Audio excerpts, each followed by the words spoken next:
Hello friends, we have been discussing about retirement of a partner,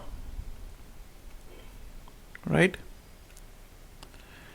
So we have been doing chapter 5, that is retirement of partner, right? Now, in the last lectures, what we have done is we have calculated the amount that is payable to the partner, and then in the last lecture we discussed the methods of payment, that how we are going to pay the retiring partner, that either we will pay in lump sum or we will pay in installments, right? So in this lecture we are going to start with a new topic, that is adjustment of capitals. Now, what is a capital? What is a capital? It is the money introduced by the owners into the business. You all know what is capital. This is money introduced by owners in business. Who are the owners here? Partners. So they say the partners have to adjust their capitals. Why? Why we are studying this topic, adjustment of capitals? Now you see, there are three partners, A, B and C, right? They're sharing profits in the ratio of 3:2:1. Clear? And the capitals are 1 lakh, then 80,000 and 60,000.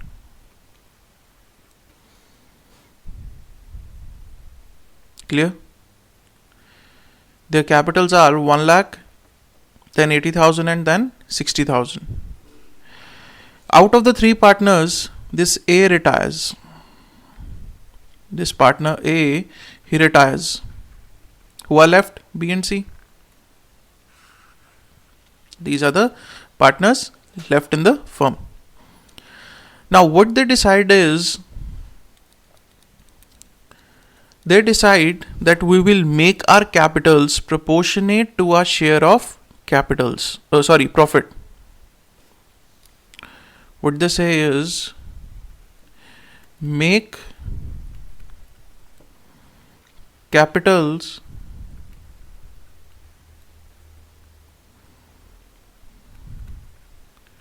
proportionate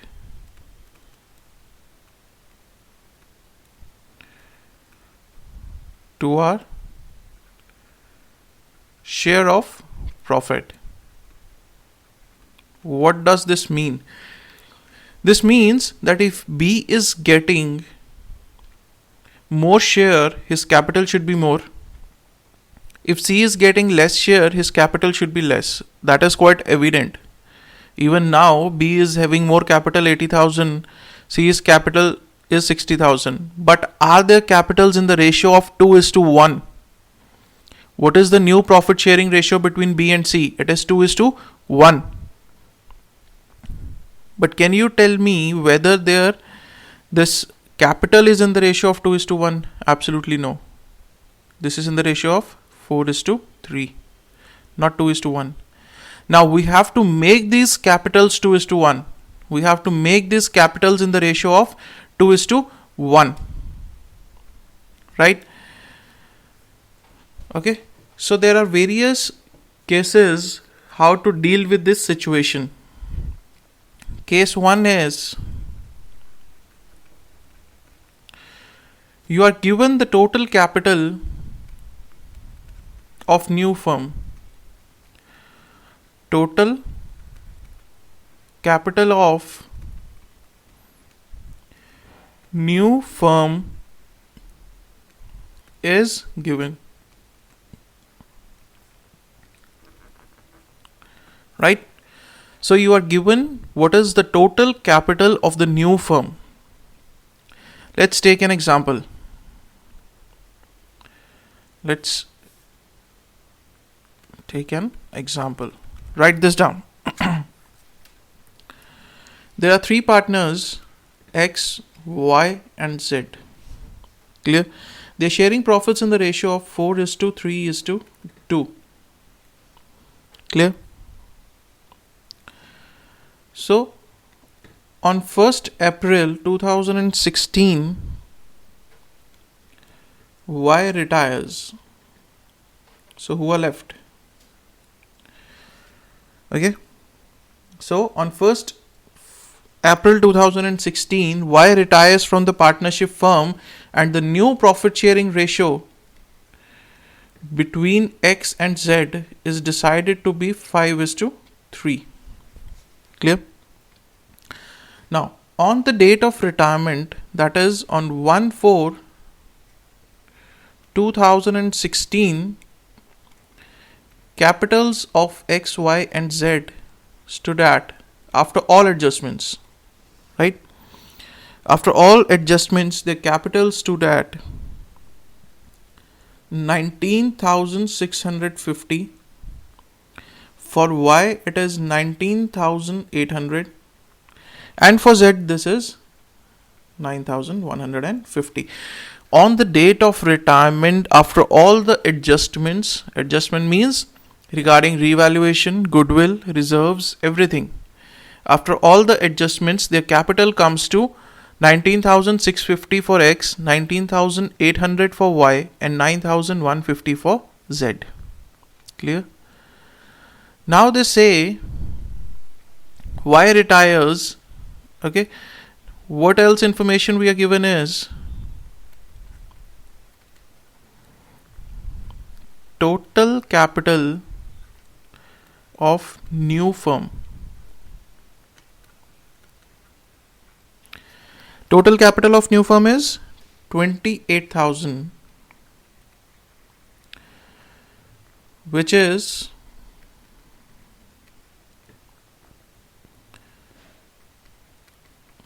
in the ratio of 5:3 between X and Z. That is in between their future profit sharing ratio. That's what our aim is. We are given the total capital of the new firm which will be contributed, which is in the ratio of 5:3 between the remaining partners, that is X and Z. Clear, friends?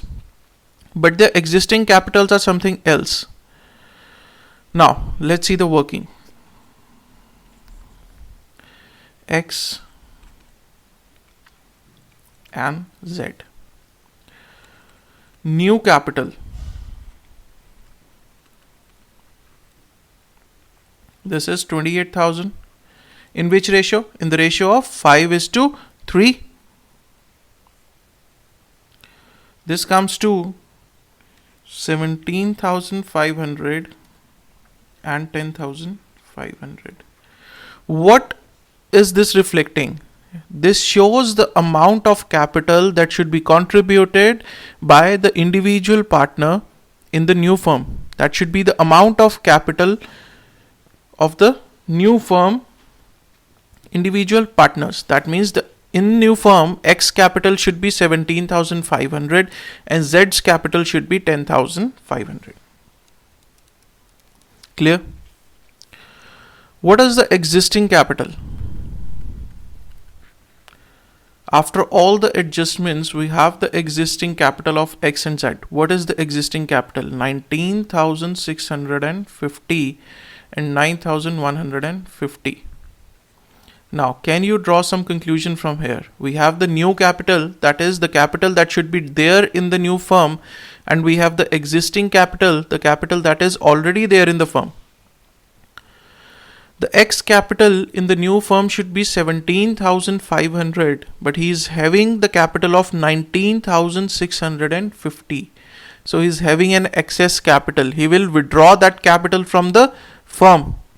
because his capital is required at 17,500 and not 19,650. So he will withdraw some capital from the firm. The firm will pay him how much? 2150. Okay, now Z's capital in the new firm should be 10,500, whereas his existing capital is 9,150. Clear?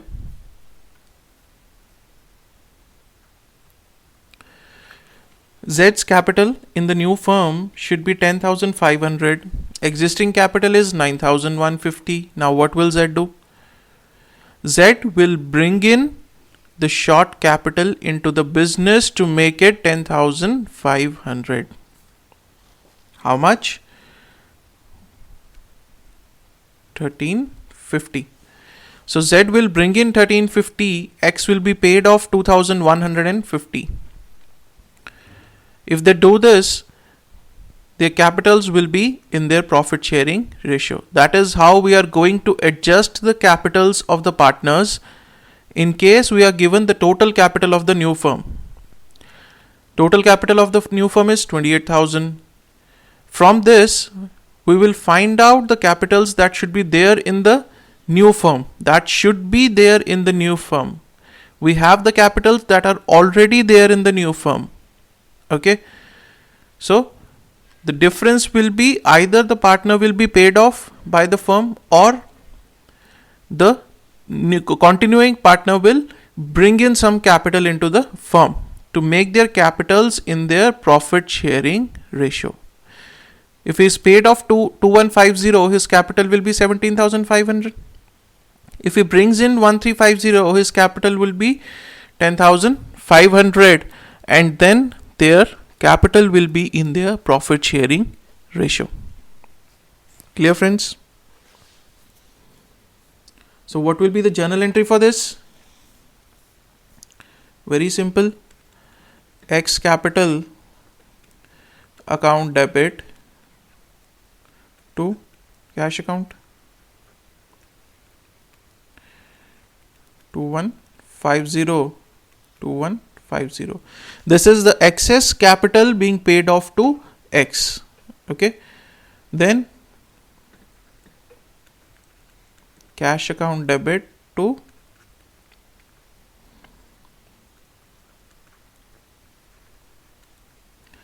Z's capital account 1350. This is the amount being brought in by Z to make his capital proportionate to his share of profit. Clear, friends? So this was case 1, where you are given the total capital of the firm. Clear? We are given the old capitals, that is existing capitals after all adjustments. This capital is after all adjustments. Clear? So we have the capitals after all the adjustments. We have the total capital of the new firm. We have the new profit sharing ratio, so we can identify what should be the capital in the new firm. What should be the capital in the new firm? We know what is the capital in the, what is the existing capital in the firm, and we can therefore find out the difference that either the continuing partner will be paid off by the firm, or the continuing partner will bring in some amount as capital. Okay. Here the X will be paid off 2,150 because his capital in the new firm should be 17,500, whereas his capital is 19,650. Z will bring in some money because his capital in the new firm should be 10,500, whereas his existing capital is 9,150 only. So he will bring in 1,350. Clear, friends? So you can note this down. This example, this will be absolutely clear to you. Okay. Then we will move on to the next case.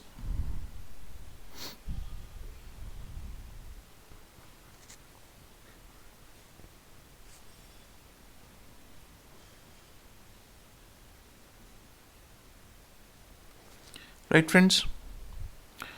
So let's see case 2.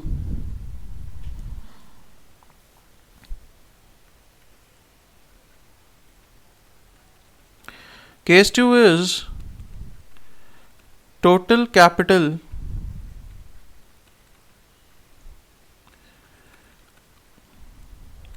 of the new firm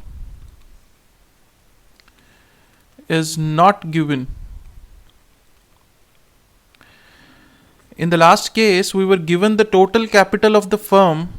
From there, we find out the figures that what should be the capital in the new firm. Isn't it? Now they say the total capital is not given. Now do the capital adjustment. Let's take an example. 3 partners X, Y and Z sharing profits in the ratio of 4:3:2. Right? Their capitals after all adjustments on the date of retirement are 65,800, then 57,225. Okay, and then for Z it is 33,800. Clear? So these are the capitals on the date of retirement after all adjustments.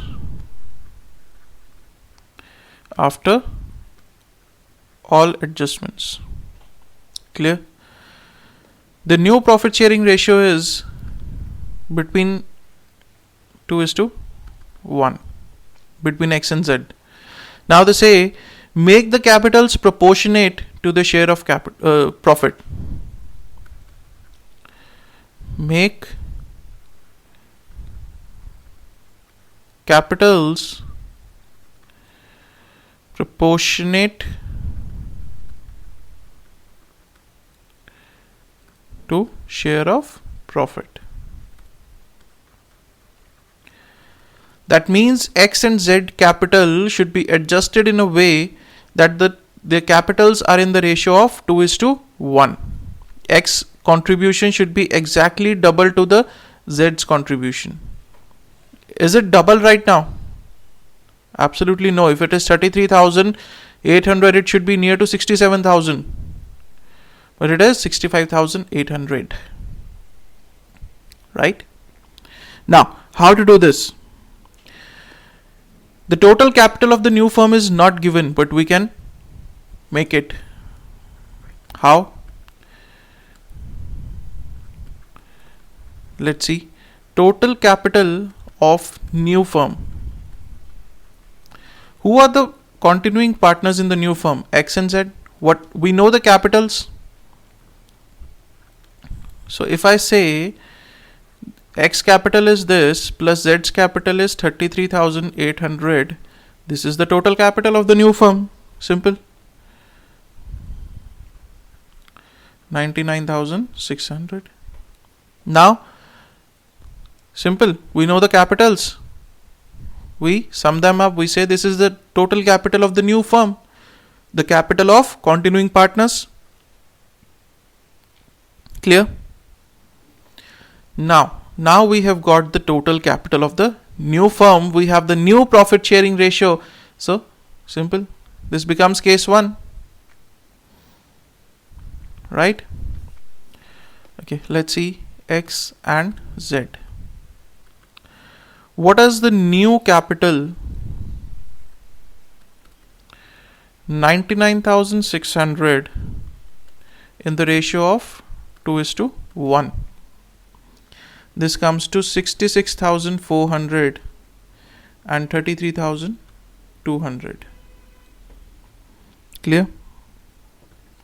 What are the existing capitals?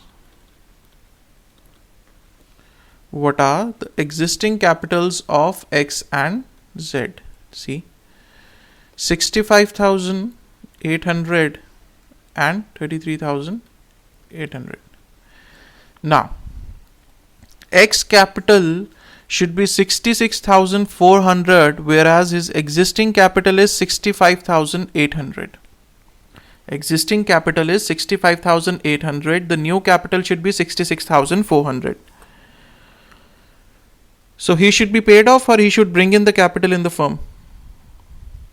He will be bringing some capital into the firm. Why? Because his new capital should be is 66,400, which is more than the existing capital. So he will have to bring in some capital to make it 66,400. How much? 600.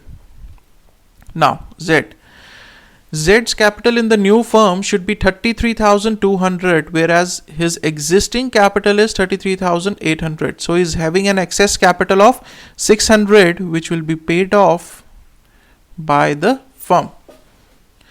Right? 65,800 plus 600, that becomes 66,400. This is the required figure basically. Clear?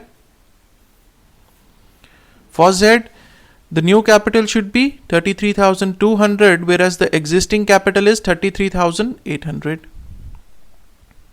So this minus 600, this becomes 33,200. So this way the capitals will be in their profit sharing ratio now. That is 2:1. This is 2:1. Isn't it? Right? So this is how you are going to do adjustment of capital in case the total capital of the new firm is not given in the question. We will find out the total capital by summing up the existing capital of the continuing partners. Right? In that way we will get the total capital. We have the new profit sharing ratio. We can identify the amount of capital that should be there in the new firm. Individual capitals. Okay. So these are the first two cases. The first one was total capital is given. The second is total capital is not given. Clear?